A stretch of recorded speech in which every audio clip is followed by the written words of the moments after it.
Welcome to movies stories explanation. आज हम आपके लिए लाए हैं हाल ही में रिलीज हुई सर्वाइवल थ्रिलर फिल्म जिसका नाम है no way up. Movie start होती है और हम एयरपोर्ट पर खड़े हुए दो दोस्तों को देखते हैं, जिसमें ब्लैक टी शर्ट वाले का नाम होता है जेड और दूसरे का काइल। ये दोनों एयरपोर्ट पर खड़े होकर जेड की गर्लफ्रेंड एवा का इंतजार कर रहे होते हैं, क्योंकि इन तीनों ने साथ में काबो आइलैंड घूमने का प्लान बनाया होता है। और तभी ये दोनों देखते हैं सामने से एवा एयरपोर्ट के अंदर एंटर करती है, पर उसके साथ उसका बॉडीगार्ड भी होता है, जिसे साथ में देखकर इन दोनों को बिल्कुल भी अच्छा नहीं लगता है। पर एवा के डैड गवर्नर होते हैं और उन्होंने अपनी बेटी की सिक्योरिटी के लिए बॉडीगार्ड साथ में भेजा था। दूसरी तरफ हम एक छोटी बच्ची को देखते हैं जिसका नाम होता है रोजा। वो भी अपने दादा और दादी के साथ काबो आइलैंड घूमने के लिए जा रही होती है। रोजा की दादी उसके लिए गिफ्ट खरीदने के लिए चली जाती है और वो अपने दादा के साथ चेकिंग करने के लिए चली जाती है। रोजा जब अपने ग्रैंडफादर के साथ चल रही होती है तब उसके बैग से उसका खिलौना निकलकर गिर जाता है, जिसके बारे में उसे पता नहीं चलता है। एवा जब अपने फ्रेंड्स के साथ चेक इन के लिए जा रही होती है तब वो रास्ते में पड़ा हुआ रोजा का खिलौना देखती है, पर वो उस पर ज्यादा ध्यान नहीं देती है। रोजा अपना बैग चेक करने लगती है और उसमें खिलौने को ना देखकर वो परेशान होने लगती है। वो उसे ढूंढने के लिए भागकर जाने लगती है और उसी वक्त एवा भी सामने से आ रही होती है और रोजा उससे टकरा जाती है। एवा की कॉफी उसके शॉल पर गिर जाती है, जिससे वो नाराज हो जाती है और वो एवा को डांट देती है। रोजा अपने ग्रैंडफादर के पास जाकर रोने लगती है और उनसे खिलौने की बात कर रही होती है, जिसे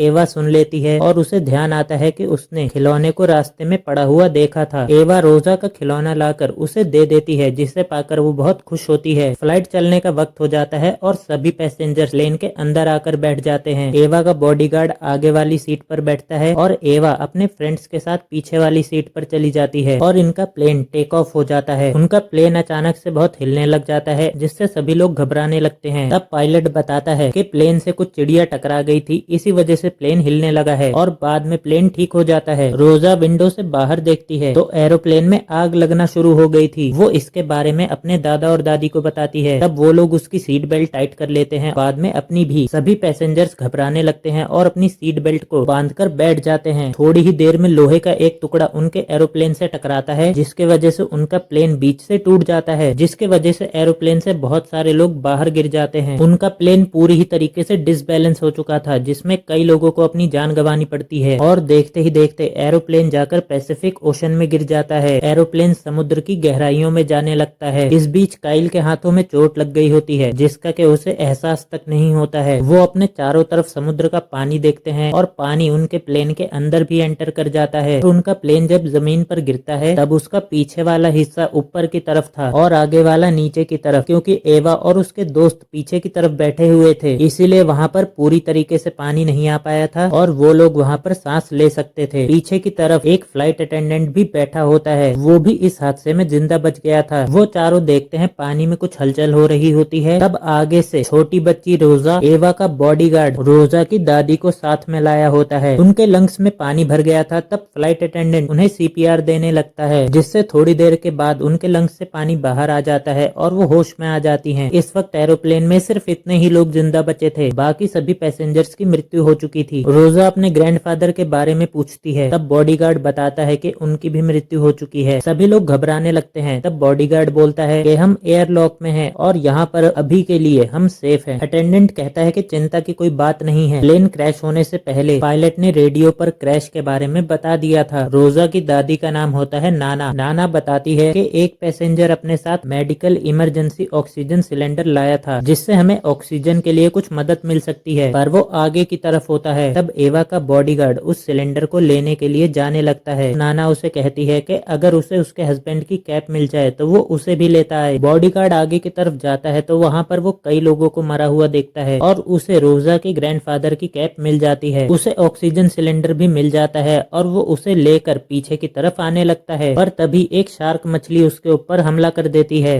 किसी तरह अपनी जान बचाकर एवा के पास वापस आ जाता है, पर बॉडीगार्ड काफी जख्मी हो जाता है। वो ऑक्सीजन सिलेंडर साइड में रखता है और नाना के हस्बैंड की कैप उनको वापस कर देता है। बॉडीगार्ड एवा को अपना ख्याल रखने के लिए बोल रहा होता है, उतने में वही शार्क बॉडीगार्ड को अपने साथ खींच ले जाती है और इस तरफ बॉडीगार्ड भी मारा जाता है। ये घटना देखकर सभी लोग घबरा जाते हैं और वो सभी लोग एरोप्लेन के कॉकपिट में चले जाते हैं। नाना एक नर्स होती है, वो देखती है काइल का हाथ बहुत जख्मी होता है और वो कहती है कि पहले हमें इसका कुछ करना होगा। काइल का हाथ बुरी तरीके से टूट चुका होता है। नाना कुछ नोट नोटबुक्स मांगती है जिससे वो काइल के हाथों पर प्लास्टर कर सके। एवा उसे कुछ नोटबुक्स लाकर दे देती है। नाना उनका इस्तेमाल करके काइल के हाथों पर एक तरह का प्लास्टर लगा देती है। तभी हम ओशन के ऊपर एक हेलीकॉप्टर को देखते हैं जिसे एवा के फादर ने भिजवाया होता है अपनी बेटी के रेस्क्यू के लिए। पायलट्स ऊपर से देख रहे होते हैं पर उन्हें डूबे हुए एरोप्लेन की लोकेशन का पता नहीं चल पा रहा था। उनके एरोप्लेन के बाहर चारों तरफ शार्क्स मंडरा रही होती हैं जिससे वो सभी बहुत घबराए होते हैं। एवा रोजा को समझाने की कोशिश कर रही होती है क्योंकि वो एक छोटी बच्ची होती है। उनका प्लेन खिसकते हुए और आगे की तरफ जाने लगता है। पूरा प्लेन हिलने लगा था जिससे अंदर बचे हुए लोगों की हालत और खराब होने लगती है। पर उनका प्लेन एक जगह आकर स्टक हो जाता है और प्लेन रुक जाने के बाद उन लोगों की जान में जान आती है। इस हादसे की वजह से उनके प्लेन में वाटर का लेवल थोड़ा बढ़ जाता है। वो सभी लोग यहाँ से तैर कर निकलने का प्लान कर रहे होते हैं पर जेड जो कि एवा का बॉयफ्रेंड था इस बात से घबरा रहा होता है क्योंकि बाहर शार्क्स घूम रही होती हैं। तब रोजा बताती है कि मैंने स्कूल में पढ़ा है कि शार्क्स को बबल पसंद नहीं होते हैं। हेलीकॉप्टर समुद्र के ऊपर से गुजर रहा होता है। तभी पायलट्स को टूटे हुए प्लेन का मलबा दिखाई देता है। वो अपने साथ 2 डाइवर्स को लाए होते हैं जिनका काम होता है समुद्र में फंसे हुए लोगों की जान बचाना। दोनों डाइवर्स समुद्र के अंदर चले जाते हैं और वो प्लेन को ढूंढने की कोशिश करने लग जाते हैं और दोनों डाइवर्स को एरोप्लेन नजर भी आ जाता है। दोनों डाइवर्स प्लेन की तरफ जाने लगते हैं। प्लेन के अंदर मौजूद लोग भी उन डाइवर्स को देखकर बहुत खुश हो जाते हैं। दोनों डाइवर्स ने भी प्लेन के अंदर मौजूद लोगों को देख लिया होता है। एक डाइवर प्लेन के अंदर आने लगता है और दूसरा विंडो के पास आकर खड़ा हो जाता है। विंडो के पास खड़े डाइवर के ऊपर शार्क हमला कर देती है और वो डाइवर वहीं पर मारा जाता है। इनको बचने की थोड़ी सी जो उम्मीद दिखाई देती है वो भी अब खत्म हो गई होती है और दूसरा डाइवर भी मारा जा चुका होता है क्योंकि वो अभी तक इन लोगों तक नहीं पहुंच पाया था। हेलीकॉप्टर में भी फ्यूल खत्म होने वाला होता है जिस वजह से वो अपने बेस पर वापस लौट जाता है। ये लोग जान जाते हैं कि दूसरा डाइवर भी अब तक मारा जा चुका होगा पर उसके पास जो ऑक्सीजन टैंक है वो इनके काम आ सकता है जिसको ढूंढने के लिए एवा पानी के अंदर देखने की कोशिश करती है। एवा को पानी के अंदर कुछ दिख जाता है और उसे लग रहा होता है कि शायद वो ऑक्सीजन सिलेंडर है। तभी जेड जो सीट के ऊपर चढ़ा होता है उसका हाथ फिसल जाने से वो पानी के अंदर गिर जाता है। जेड पानी से बाहर आता है और वो आगे की तरफ बढ़ने लगता है। तभी एक शार्क उसके ऊपर हमला कर देती है। जेड के सभी दोस्त उसका हाथ पकड़कर उसको अपनी तरफ खींच लेते हैं। तभी काइल और सभी लोग देखते हैं कि शार्क ने जेड का एक पैर काट दिया होता है और वो दर्द से चिल्लाए जा रहा था। नाना उसके पैर का फर्स्ट एड करने लगती है ताकि उसके खून को बहने से रोका जा सके। जेड शांत होने के बाद अपने पैरों की तरफ देखता है और उसका एक पैर घुटने के नीचे से गायब हो चुका था। जेड के सर पर टॉवल लगाकर वो उसे रेस्ट करने के लिए बोलते हैं। इस वक्त तक जेड पूरी उम्मीद हार चुका था। प्लेन में 2 डाइवर्स लड़के भी आए थे जो अपने साथ डाइविंग का सामान लाए होते हैं जो कि प्लेन के लॉकर में पड़ा होता है। ये बात काइल ने सबको स्टार्टिंग में ही बताई होती है। एवा प्लेन के लॉकर में जाने का फैसला करती है ताकि वो वहाँ से डाइविंग का सामान ला सके। एवा लॉकर के अंदर चली जाती है। वहाँ पर चारों तरफ पानी भरा हुआ होता है और वो हाथ में फ्लेयर लेकर उन डाइवर्स के बैग को ढूंढने की कोशिश कर रही होती है। काफी ढूंढने के बाद एवा को उन डाइवर्स का बैग नजर आ जाता है। वो जैसे ही बैग उठाने लगती है वहाँ पर एक शार्क होती है पर एवा उससे बच जाती है और बैग लेकर लॉकर से सेफली बाहर आ जाती है। उस बैग के अंदर उन्हें मास्क और सूट्स मिल जाते हैं पर वो सिर्फ 4 ही होते हैं और यहाँ पर टोटल 6 लोग होते हैं। काइल जेड की तरफ देखता है पर जेड की हालत बहुत खराब हो चुकी थी। उसका जिंदा बच पाना बिल्कुल ही नामुमकिन था। नाना जेड को चेक करती है पर जेड की मृत्यु हो चुकी होती है। वो ये बात एवा को बताती है। एवा जेड की मृत्यु से बहुत दुखी हो जाती है। बुरी तरीके से टूट गई होती है। उनका प्लेन डिसबैलेंस हो जाता है और वो आगे की तरफ गिरने लग जाता है और इसी वक्त प्लेन के आगे का हिस्सा टूट जाता है। उनका प्लेन इस वक्त तो रुक चुका था पर वो किसी भी वक्त आगे की तरफ गिर सकता था। प्लेन के अंदर पानी का लेवल और ज्यादा बढ़ने लगा था। उनके पास समय बहुत ही कम बचा था। एवा कहती है हमें यहाँ से अब जल्दी ही निकलना होगा और शार्क से बचने के लिए हम बबल्स का इस्तेमाल करेंगे। एवा कहती है अगर हमें डाइवर्स का स्कूबा टैंक मिल जाए तो हम तैर कर ऊपर तक जा सकते हैं। वो चारों लोग वेट सूट्स पहन लेते हैं और नाना सूट के लिए मना कर देती है। वैसे भी उनके पास 4 ही सूट थे। वो सभी लोग धीरे धीरे करके आगे की तरफ बढ़ रहे होते हैं पर उतने में प्लेन के आगे का हिस्सा टूट जाता है और वो पानी में गिर जाता है। उनके प्लेन में पानी का लेवल बहुत ज्यादा बढ़ गया होता है। नाना एवा से रोजा का ख्याल रखने के लिए उसे कहती है। एवा रोजा को लेकर आगे बढ़ने लगती है और नाना सबसे लास्ट में रुकी होती है। एवा को सामने से आती हुई एक शार्क नजर आती है और वो तुरंत बबल्स को छोड़ देती है जिससे शार्क वहाँ से हट जाती है। काइल सबसे लास्ट में होता है और नाना उसके भी पीछे होती है। काइल के पानी में चली जाने के बाद नाना